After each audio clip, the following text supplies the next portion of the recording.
Fly করতে চলেছি, যার একটা ফ্লাইটের মূল্য হলো $5,00,000। আর আমরা $25,000 প্রাইভেট জেটেতেও ফ্লাই করব, আর একটা $10,000 ফার্স্ট ক্লাস সিটেতেও, আর একটা ব্লিমেও, আরো অনেক কিছু। কিন্তু পৃথিবীর কিছু লাক্সারিয়াস প্লেনে যাত্রা করে কেমন লাগে সেটা দেখবার আগে আমরা পৃথিবীর সব থেকে সস্তা প্লেনে যাত্রা করব। এর অবস্থা খারাপ। এই নাও $1। আমি খুবই নার্ভাস। তোমার নার্ভাস হওয়ার কোনো দরকার নেই, আমি হাফ ডজন বার এটা করেছি। আপনি এটা 6 বার করেছেন। এর আওয়াজটা লন মোভার ইঞ্জিনের মতো কেন? পৃথিবীর সব থেকে সস্তা প্লেনে যাত্রা করার সময় এসে গেছে। আরে না, আরে না, ও মাই গড, ও না, আমরা অনেক জোরে যাচ্ছি ভাই। Bye Jimmy. এটা আমার একদমই সেফ মনে হচ্ছে না। ওর ক্যামেরার সঙ্গে এক্ষুনি ধাক্কা লাগছিল, একটুর জন্য বেঁচে গেল।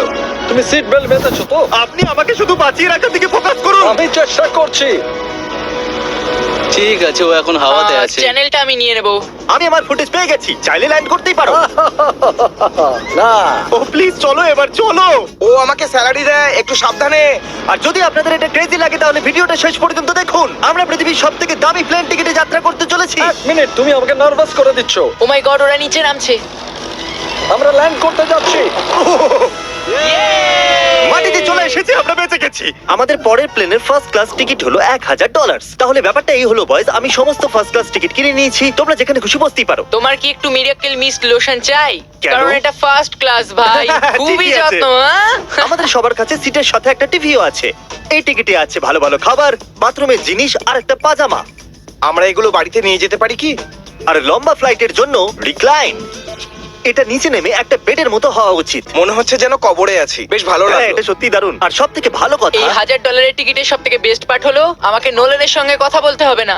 আমার এই গ্লাসটার জন্য অসুবিধা হচ্ছে, এটা আমাদের বিচ্ছেদ ঘটাচ্ছে। আমি পেছনে হ্যাঁ, একা। এটাই তো আমার পছন্দ হওয়ার কারণ। এতে শুধু একটাই কমতি আছে, এখানে আমরা অতটা প্রাইভেসি পাচ্ছি না। লোকগুলো যাওয়া আসা করছে বলে ভিডিও শুট করতে অসুবিধা হচ্ছে। তাহলে চলো দেখা যাক এর থেকে 10 গুণ বেশি দামি প্লেনে বসে কেমন লাগবে। আর এটা হলো $10,000 প্লেন টিকিট। ও ভাই, এটা তো দারুণ দুর্ধর্ষ। পা রাখার জন্য আনলিমিটেড জায়গা আছে। দেখো এখানে আপনি কি কি পাচ্ছেন সেটা দিয়ে শুরু করা যাক। একটা ট্যাবলেট, একটা বড় টাচ স্ক্রিন টিভি, আমার নিজের একটা ইনসি ড্রিঙ্ক বার, স্ন্যাক্স। এটা ফেস্টিভ্যাল চকলেট বার নয়, আমার রিফান্ড চাই। আমরা ওয়াইফাই দিয়েও কানেক্ট করতে পারি। যদিও আমরা সিটের জন্য 10,000 দিয়েছি, কিন্তু ওয়াইফাই এর জন্য আলাদা করে $20 দিতে হবে। ওটা ফ্রি নয়? আমরা টেক অফ করতে চলেছি, যেটা খুবই দারুণ হতে চলেছে, কারণ সেটা আমি টিভিতে দেখতে পাচ্ছি। আর যেহেতু এটা 16 ঘন্টার জার্নি হতে চলেছে, তাই আমি দেখুন এই বাথরুমটা কত সুন্দর। এখানে আছে একটা সিঙ্ক, একটা টয়লেট আর একটা শাওয়ারও।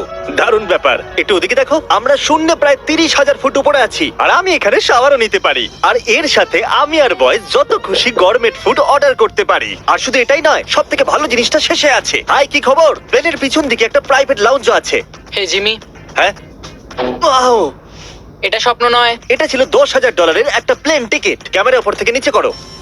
আর এবার আমি আছি $25,000 প্লেন টিকিটে, যেটা এই সিঁড়ি দিয়ে উঠলেই পাওয়া যাবে। ঠিক বলেছো, এখানে ফ্লোর আছে। এটা দারুণ ব্যাপার না? এটা খুবই ক্রেজি। আমরা অন্য লোকেদের ওপরে বসতে চলেছি। ও মাই গড, এটা হলো আপনার রুম। $25,000 আমরা দুটো বড় রুম পাচ্ছি।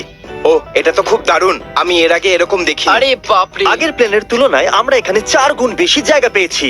আমি এরকম প্লেন আগে কখনো দেখিনি, যেখানে আমি জাম্পিং জ্যাক করতে পারি। এই দেখো, আমরা পাচ্ছি দুটো চেয়ার্স আর অনেকগুলো টিভি। এই একটা ঘরে এতগুলো টিভি আছে, যেটা আগে সবকটা প্লেন মিলিয়েও ছিল না। একজন পার্সোনাল ফ্লাইট অ্যাটেন্ডেন্ট খাবার সার্ভ করে। এরকমটা কেন? একটা বিশেষ প্রাইস পয়েন্টের পরে ওরা সবসময় ক্যাভিয়ার দেয়। আর একটা বাথরুমও। বলছি, কিছু বলতে পারি? এই বাথরুমটা আমাকে হতাশ করলো। এখানে কোনো শাওয়ার নেই, হিটেড ফ্লোরসও নেই, আর সাইজও অর্ধেক। আমার মনে হচ্ছে $10,000 ফ্লাইটটা বেশি ভালো ছিল। তোমরা কি একটা ফ্লাইটের জন্য এত টাকা খরচ করবে? আমি এটার পরামর্শ দেব না। আমি তো বলবো একটা গাড়ি এর নিয়ে নাও। বদলে গাড়ি নিয়ে আর নাও। এটা হলো রুমের সবথেকে বেস্ট পার্ট, একটা কুইন সাইজ বেড। ওরা সব সিটকে বেড কেন করে দেয় না ভাই? তাহলে সাইড বাই সাইড 3টে বেড লাগানোর বদলে 3টে তাকের একটা বাঙ্ক বেড বানানো উচিত।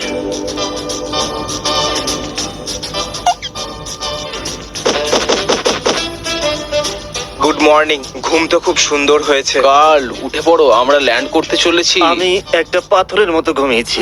এটা ছিল পৃথিবীর সব থেকে দামি কমার্শিয়াল ফ্লাইট। এবার সময় এসেছে প্রাইভেট ফ্লাইটের। তাহলে এটা হলো $1,00,000 প্লেন। এটা অনেকটা বড়। এই প্রাইস পয়েন্টে আমরা পাচ্ছি একটা পুরো প্লেন। প্রাইভেট, প্রাইভেট, হ্যাঁ। প্রাইভেট। ভাই, এটা তো ইয়টের মতো। এটা তো অসাধারণ। এটা তো সত্যি অসাধারণ। তুমি একটা ক্রেজি জিনিস জানতে চাও? এখানে একটা নয়, এমন 4টে রুম আছে। এখানে লাউঞ্জ এরিয়াও আছে। ভাবলাম এটুকুই থাকবে। গাইজ, একটু এদিকে এসো। এটা কোন ঘর? এটা লিটারালি একটা লাউঞ্জ এরিয়া, যেখানে অনেক স্ন্যাক্স আর একটা বড় টিভি আছে। আর যদি ক্লান্ত হয়ে পড়ো তাহলে একটা প্রাইভেট বেডরুমও পাওয়া যাবে। ডুড কি Woo! এটা একদম হোটেলের মতো। আর সবার শেষে আছে একটা বাথরুম। তারিক, এখন তুমি তোমার মুখটা বন্ধ রাখো। চুপ করো। এটা দারুণ। বাথরুমে এখানে একটা সিটও আছে। তুমি কখনো এর থেকে অর্ধেক সাইজের জেট দেখেছো? না কোনোদিন তাহলে না। আমরা আমাদের প্রাইভেট জেটেতে আছি, কি কথা বলা উচিত? হ্যাঁ, আমি বলছি আমি আগের বছর বেঁচেছিলাম স্মিটারিজ অ্যাকাউন্ট। Oh God! এই দাঁড়াও, আমার মনে হচ্ছে আমি পেছনের দিকে সাবধানে। যাচ্ছি। ও